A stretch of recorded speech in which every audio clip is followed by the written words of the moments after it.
To-do list, but if you haven't already written a will, this might be the time to do so. Yes, the law on wills is about to change and it could mean big differences for married couples and civil partners. We'll be talking about this in a minute, but first we asked some of you whether you've got around to writing your will. I haven't written a will yet. We're definitely thinking about it. We just bought a house, so we really need to. I haven't, and I should, because I've got 2 children. So that's really bad.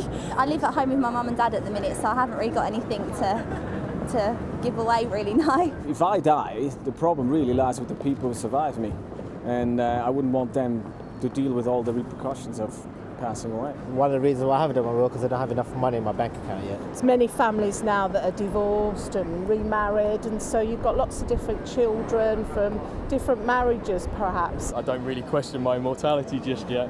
I'll wait till I'm 30 to do that. I'm going to spend it all for myself before I go.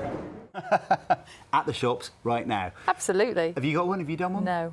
Have you? No, I haven't either, you see. It is one of those things you just forget about. We're in the same boat as a lot of people, aren't we? We're joined now by Rolalend Kent, who's a consumer rights specialist, and Jane Whitfield, chair of the Law Society's Wills and Equity Committee.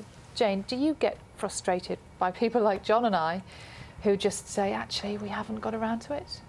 Sometimes it's really scary to think that actually it's about 65% of people still don't make a will.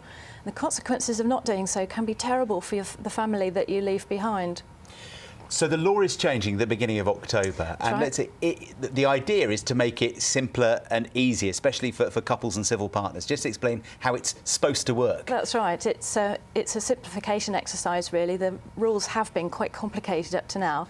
But what's going to happen now, particularly for married couples and civil partners, is there's going to be a fixed cash sum, and then the rest is going to be split into half, and the married partner or the civil partner will inherit half, and then the other half goes to the children. And that would be the default position, unless Yes. specified otherwise. That's right. And Ros, in your job, I imagine you would welcome some simplification of the rules. Yeah, it will make a difference to people. If they're thinking that the process is a lot simpler, they might be more willing to go and actually start the will writing process. But it's still, I think, a big thing stopping people is not even just the legal aspects of it, but not knowing where to go, not knowing who to go with, and not knowing their options.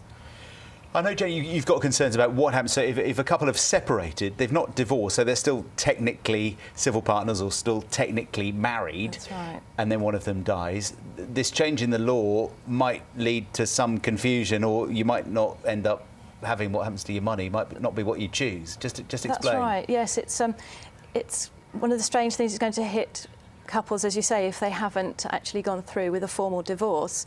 It could end up with the separated partner getting more than the children, and the message really is now's the time to make the will. And you make the point there, children, it's not just about money, is it? No. It's about what happens to your children in the event that you die.